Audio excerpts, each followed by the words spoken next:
நான் புரோனிஸ்லா மெலினோவ்ஸ்கி, மனிதவியலின் ஆந்த்ரோபாலஜி ஆதுநிகர் தந்தை என அழைக்கப்படுவேன். மேலும் 20ஆம் நூற்றாண்டில் இந்த துறையில் புரட்சியை ஏற்படுத்திய முக்கியமான ஆளுமைகளில் ஒருவன். பங்கேற்பு பார்வையிடல் பார்ட்டிசிபென்ட் அப்சர்வேஷன் என்ற முறையை முதன்மையாக கொண்ட ஒரு நேரடி அறிவியலாக மாற்றினேன். சோசியோ எக்ஸ்ப்ளோரேஷனுக்கு உங்களை வரவேற்கிறேன். இந்த அமர்வில் என் வாழ்க்கையும் என்னுடைய பங்களிப்புகளும் குறித்த பயணத்திற்கு உங்களை அழைக்கிறேன். குறிப்பாக, நான் மனிதவியலை நூலகங்களிலிருந்து மக்களின் வாழும் உலகத்திற்கு எவ்வாறு கொண்டு வந்தேன் என்பதைக் காண. நான் 1884ஆம் ஆண்டு ஏப்ரல் 7ஆம் தேதி கிராகோவில் பிறந்தேன். அப்போது அது ஆஸ்ட்ரோ-ஹங்கேரிய பேரரசின் ஒரு பகுதியாக இருந்தது. இப்போது இது போலந்து நாட்டின் பகுதியாகும். என் பிறப்பு பொதுவாக அறிவுத்திறன் நிறைந்த மேல்மத்திய தர வர்க்க போலந்து குடும்பத்தில் நிகழ்ந்தது. என் தந்தை லூசியன் மெலினோவ்ஸ்கி ஸ்லாவிக் மொழியியல் துறையில் ஒரு புகழ்பெற்ற பேராசிரியராக இருந்தார். என் தாயார் யோசெஃபா வாங்ஸ்கா பல மொழிகளில் தேர்ந்திருந்தார் மற்றும் என் கல்வியில் தீவிரமாக ஈடுபட்டிருந்தார். இவர்களிடமிருந்து நான் அழுத்தமான கல்விக் கட்டுப்பாடு மற்றும் பண்பாட்டு ஆராய்ச்சியிற்கான ஆழ்ந்த மரியாதையை சுயமாக உருவாக்கிக் கொண்டேன். என் சிறுவயதில் அடிக்கடி நோய்வாய்ப்பட்டிருந்தாலும் நான் ஒரு வலிமையான உள்நிலை வாழ்க்கையும் கல்விக்கான பேராசையும் வளர்த்துக் கொண்டேன். இதுவே பின்னாளில் என் தெளிவான மற்றும் உணர்வுபூர்வமான மனிதவியல் அணுகுமுறையின் அடிப்படையாக அமைந்தது. என் கல்விப் பயணம் ஆரம்பத்தில் இயற்கை அறிவியல் துறைகளில் கவனம் செலுத்தியதாக இருந்தது. நான் கிராகோவில் ஜாகியல்லோனியன் பல்கலைக்கழகத்தில் ஜாகியலோனியன் யூனிவர்சிட்டி கல்வி பயின்றேன். அங்கு நான் 1908ஆம் ஆண்டு இயற்பியல் மற்றும் கணிதத்தில் டாக்டரேட் பட்டம் பெற்றேன். ஆனால் என் அறிவுசார் ஆர்வம் விரைவில் மனிதியல் மற்றும் சமூக அறிவியல் துறைகளுக்கு திரும்பியது. மனித நடத்தை மற்றும் நம்பிக்கை அமைப்புகள் எனும் விஷயங்களில் எனக்கு ஈர்ப்பு உருவானது.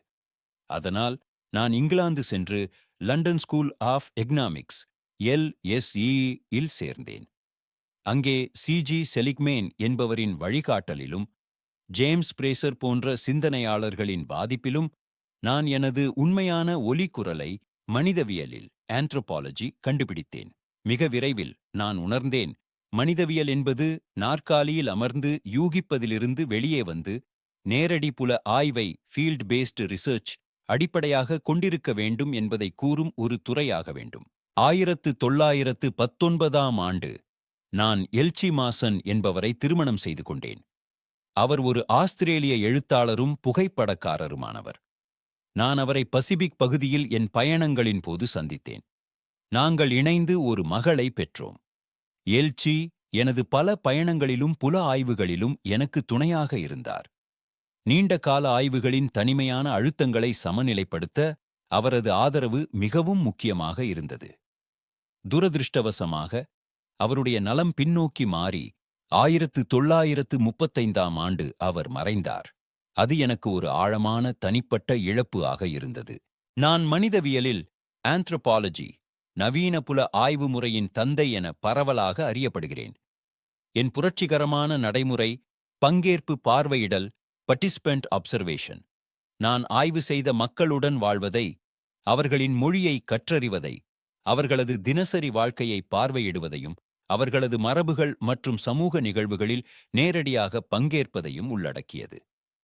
என் வாழ்க்கையின் முக்கியமான பணிப்பயணங்கள் 1914 முதல் 1018 வரை பபுவா நியூ கினியாவின் ட்ரோபிரியாண்டு தீவுகளில் புல ஆய்வு மேற்கொண்டேன்.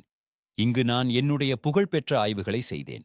2922 ஆர்கோனாட்ஸ் ஆஃப் தி வெஸ்டர்ன் பெசிபிக் என்ற நூலை வெளியிட்டேன். இது மனிதவியல் இலக்கியத்தில் ஒரு மீள்கல்லாக கருதப்படுகிறது. 2927 முதல் 1938 வரை லண்டன் ஸ்கூல் ஆஃப் எக்கனாமிக்ஸ் இல் சமூக மனிதவியல் துறையின் தலைவராக பணியாற்றினேன். பல்வேறு புகழ்பெற்ற மனிதவியலாளர்களை வழிநடத்தினேன். பின்னால் நான் அமெரிக்கா சென்றேன். அங்கு ஏல் பல்கலைக்கழகத்தில் பயிற்சி அளித்தேன் மற்றும் எழுதலும் சொற்பொழிவுகளும் தொடர்ந்தேன். நான் 1942ஆம் ஆண்டு மே 16ஆம் தேதி கனெக்டிகட் மாநிலம் நியூஹேவன் என்ற இடத்தில் 58 வயதில் எப்போதும் ஏல் பல்கலைக்கழகத்தில் பாடத்திட்டம் நடத்தி கொண்டிருந்த போது உயிரிழந்தேன். என் சொந்த தேசத்திலிருந்து மிக தூரத்தில் உயிரிழந்தாலும் என் மரபு ஏற்கனவே எல்லைகளை தாண்டி விரிந்துவிட்டது. ஒரு மனிதவியல் அறிஞராக என் ஆழ்ந்த கவலை இதுவாக இருந்தது. மனித வாழ்க்கை, சமூக ஒழுங்கு மற்றும் உணர்ச்சி நலனை பேணுவதற்கு கலாச்சாரங்கள் எப்படி செயல்படுகின்றன? நான் அரையரசு கோணங்கள் அல்லது பெரிய கோட்பாடுகளில் நம்பிக்கை வைக்கவில்லை. நான் நம்பியது துறைப்பணியில் மக்களுடன் வாழ்ந்து, அவர்களின் மொழியை கற்று, அவர்களின் வாழ்க்கையில் கலந்து கொண்டு. இவ்வாறு செயல்படுவதன் மூலம் மட்டுமே ஒவ்வொரு வழக்கம், நிறுவனம், நம்பிக்கை ஆகியவற்றின் உண்மையான நோக்கத்தை கண்டுபிடிக்க முடியும். ஆழ்ந்த ஆய்வின் பல வருடங்கள், குறிப்பாக ட்ரோபிரியாண்ட் தீவுகளில், நான் மனித சமூகங்களை புரிந்து கொள்ள வழிகாட்டும் சில கோட்பாட்டு வியோன்சியங்களை உருவாக்கினேன். இவை கல்வியியல் கருத்துக்கள் மட்டுமல்ல. இவை உண்மையான வாழ்க்கை, உண்மையான மக்கள், உண்மையான அனுபவத்திலிருந்து எடுத்துக்கொண்டவை. இப்போது என் சிந்தனையின் அடிப்படையை உங்களுக்கு விவரிக்க உள்ளேன். பங்கேற்பாளர் பார்வை, பார்ட்டிசிபென்ட் அப்சர்வேஷன். மூலக்காரர் பார்வையை புரிந்து கொள்வதும், அவரின் வாழ்க்கையுடன் தொடர்பை உணர்வதும், அவருடைய உலக பார்வையை உணர்வதும் இவை ஏத்னோகிராபியின் நோக்கங்கள். இது என் முறையின் அடித்தளம். நான் தப்பித்துச் சென்றது மிஷனரிகள் மற்றும் வம்சாயக அதிகாரிகளிடமிருந்து இரண்டாம் கை தகவல்களை நம்புதல். பதிலாக, நான் படித்த மக்களுடன் வாழ்ந்து, அவர்களின் மொழியை கற்று, அவர்களின் நடத்தை கவனித்து, அவர்களின் மரபுகளில் பங்கேற்றேன். இந்த ஆழ்ந்த பங்கேற்பு முறையை பங்கேற்பாளர் பார்வை எனத் தொடர்ந்து அழைத்தனர். இதன் மூலம் நான் பெற்றதைச் சில கலாச்சாரத்தின் உள்ளார்ந்த புரிதல். மக்கள் சொல்லும் விஷயங்களை மட்டுமல்லாமல் அவர்கள் செய்யும் செயல்களை கவனித்தல். சமூகத்தின் உள்ளிருந்து உணர்ச்சி, அர்த்தம் மற்றும் சூழலை புரிந்து கொள்வது. வழக்கங்களை விவரிப்பது போதுமானது அல்ல. மக்கள் அவற்றை எப்படி உணர்கிறார்கள், ஏன் அவை முக்கியம் என புரிந்து கொள்ள வேண்டும். கலாச்சாரம் என்பது நன்றாக ஒழுங்கமைக்கப்பட்ட ஒன்றியம். அதில் ஒவ்வொரு பகுதியும் ஒரு முக்கிய செயல்பாட்டை நிறைவேற்றுகிறது. நான் நம்பியது, கலாச்சாரத்தின் ஒவ்வொரு கூறும் ஒரு நோக்கத்தை கொண்டுள்ளது. மக்கள் வழக்கங்களை யதார்த்தமின்றி உருவாக்கவில்லை. அவைகள் மனித தேவைகள், உடல், சமூக மற்றும் உணர்ச்சி பூர்த்தி செய்ய உருவாகின்றன. நான் மனித தேவைகளை 3 நிலைகளாக பிரிக்கும் செயல்பாட்டியல் மாதிரியை உருவாக்கினேன். ஏ. அடிப்படை தேவைகள். இவை உடல் மற்றும் உயிரியல் அவசியங்கள். உணவு, வீடு, இனப்பெருக்கம், விவசாயம், உறவுபற்று, பாலியல் போன்ற கலாச்சார நிறுவல்கள் இத்தகைய தேவைகளை பூர்த்தி செய்கின்றன. பி. கருவி தேவைகள். அடிப்படை தேவைகள் பூர்த்தி செய்யப்பட்ட பின் சமுதாயம் வாழ்க்கையை ஒழுங்கமைக்க வேண்டும். இவை சட்டம் மற்றும் ஒழுங்கு, கல்வி, தொடர்பாடல், பொருளாதாரம். அதனால் அரசாங்கம், சொத்துக்கள், சட்டம் மற்றும் வர்த்தக அமைப்புகளை உருவாக்குகிறோம். சி. ஒருங்கிணைப்பு தேவைகள். மனிதர்கள் உணர்ச்சி ஒற்றுமை, பகிர்ந்த நம்பிக்கைகள் மற்றும் சொந்தமான உணர்வும் தேவைப்படுகிறது. இதுவே மதம், மாயாஜாலம், கலை, புராணங்கள் மற்றும் வழிபாடுகள். இதுவே சமுதாயத்தை பிணைக்கும், பயத்தை குறைக்கும் மற்றும் வாழ்க்கைக்கு அர்த்தம் தரும். எனவே எனது பார்வையில் கலாச்சாரம் மனித தேவைகளின் முழு பரப்பளவுக்கான பதிலாகும், பாவனைக்குரியதாய் மட்டுமல்ல, உணர்ச்சி மற்றும் சின்னத்துவமானதாகவும். 3வது குலா வளையம் மற்றும் சமூக பரிமாற்றம். குலா என்பது வெறும் வர்த்தகம் அல்ல, இது ஒரு பரந்ததும் சிக்கலானதுமான சமூக நிறுவலாகும். ட்ரோபிரியாண்ட் தீவுகளில் நான் குலா வளையம் எனப்படும் ஒரு முறையை ஆய்வு செய்தேன். இது தூரத்திலுள்ள தீவுகளுக்கு இடையே சிப்பிக்கழுகுகளும் கைப்பட்டயங்களும் பண்டிகை முறையில் பரிமாறப்படும் ஒரு சடங்கு களமாயிருந்தது. முதல் பார்வைக்கு இது உணர்ச்சிபூர்வமான பரிசு பரிமாற்றம் போல தோன்றியது. ஆனால் நான் நிரூபித்தது இதுதான். இது மிகவும் ஒழுங்கமைக்கப்பட்ட ஒரு அமைப்பு. நிறைய விதிமுறைகள், வழக்கங்கள் மற்றும் தடைகள் இருந்தன. பொருளாதார நடத்தை ஒருபோதும் வெறும் பொருளாதாரத்துடன் மட்டும் சம்பந்தப்பட்டதல்ல. அது சமூகத்தன்மை, நெறிமுறை மற்றும் சின்னத்துவமும் கொண்டது. இதனால் மேற்கு உலகில் நிலவிய பொறுப்புள்ள தன்னளவாத பொருளாதார மனிதன் என்ற பார்வையை நான் சவாலாக்கினேன். 4வது மாயாஜாலம் மற்றும் பகுத்தறிவு. மாயம் என்பது ஒரு நடைமுறை கலை. இது எதிர்பார்க்கப்படும் ஒரு குறிப்பிட்ட முடிவை அடைவதற்கான செயல்களின் தொகுப்பாகும். அடையாள மக்கள் பயன்படுத்தும் மாயங்களை சிலர் புரிந்து கொள்ள முடியாத தவறான நம்பிக்கைகளாக இகழ்ந்த போதிலும், நான் அதை உணர்வுபூர்வ செயல்பாட்டு முறையாகவே பார்த்தேன்.